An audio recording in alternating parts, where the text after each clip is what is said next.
In interviews, documentaries, and his memoir, Harry finally gave voice to emotions he has long kept hidden. He spoke openly about depression, anger, grief, and the feeling of being unsupported during moments of crisis. These revelations were not easy. Each confession reopened old wounds and intensified public debate.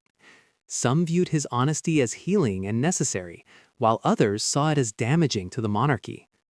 For Harry, speaking out was never about revenge. It was about truth.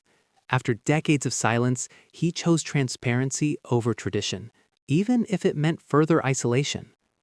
One of the most heartbreaking aspects of Harry's journey has been the deterioration of his relationship with Prince William.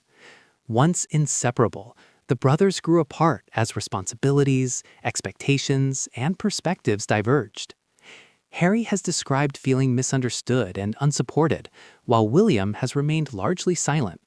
The distance between them symbolizes not only a family rift, but also the emotional cost of royal duty.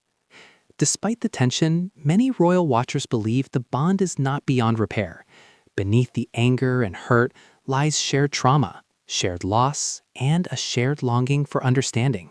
Living outside the United Kingdom has given Harry a sense of freedom he never experienced before. He can raise his children away from constant scrutiny, speak openly about mental health, and build a life on his own terms. Yet freedom does not erase pain. Harry continues to grapple with guilt, grief, and the emotional distance from his homeland and family. His identity remains tied to the institution he left behind, creating an ongoing internal conflict. The silence he once imposed on himself has been replaced by a different kind of quiet, one shaped by reflection rather than repression. Perhaps the most meaningful outcome of Harry's painful journey has been his advocacy for mental health awareness. By sharing his story, he has encouraged countless people to seek help, speak openly, and challenge stigma. His willingness to appear vulnerable, especially as a man raised in a culture of emotional restraint, has reshaped public conversations around mental well-being. In confronting his own pain, Harry has found purpose in helping others confront theirs.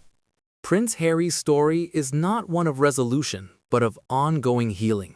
The pain he carries did not disappear when he left royal life, nor did it vanish after telling his story. Healing is a process, slow, uneven, and deeply personal. What has changed is his refusal to remain silent. The image of a troubled prince has given way to that of a man learning to live honestly, even when honesty is uncomfortable. His journey challenges long-standing ideas about strength, duty, and masculinity within the royal family. So sad Prince Harry's silent pain finally comes to light is more than a headline. It is a reflection of a lifetime spent learning how to grieve, how to speak, and how to survive. Harry's pain was never weakness. It was humanity restrained by expectation.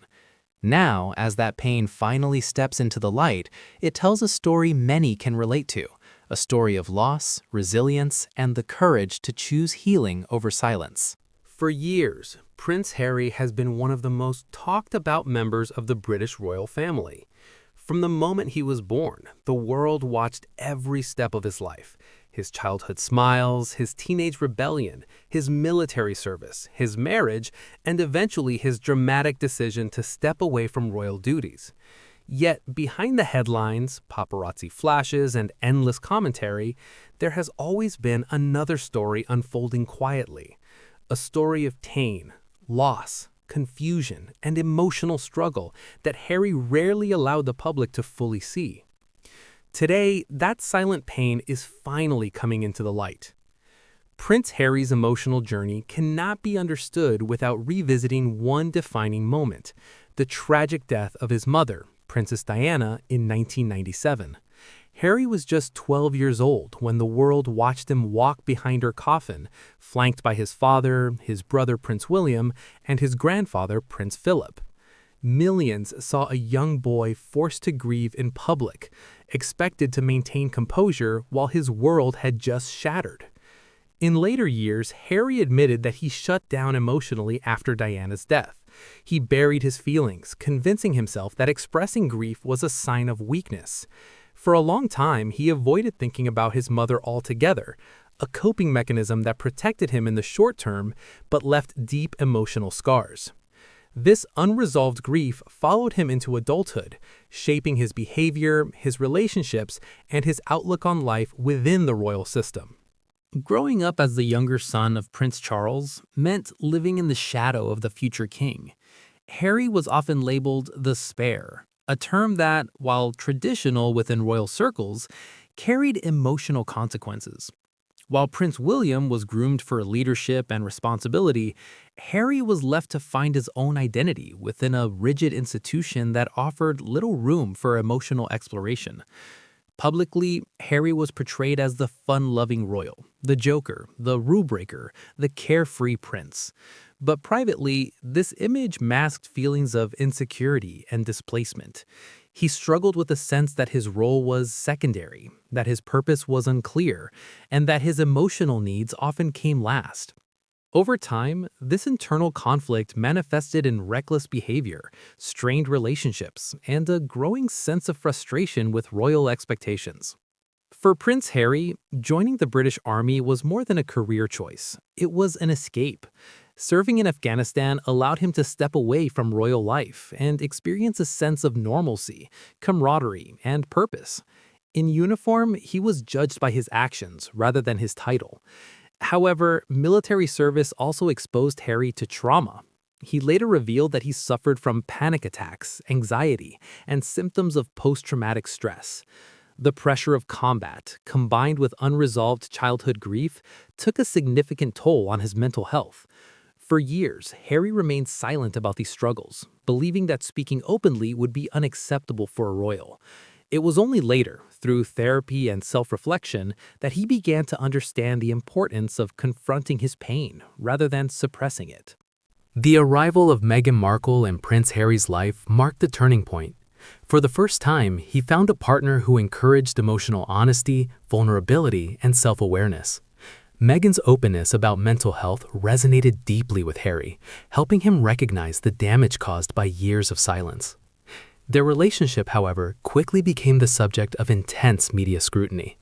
Racist undertones, invasive reporting, and relentless criticism placed enormous strain on the couple.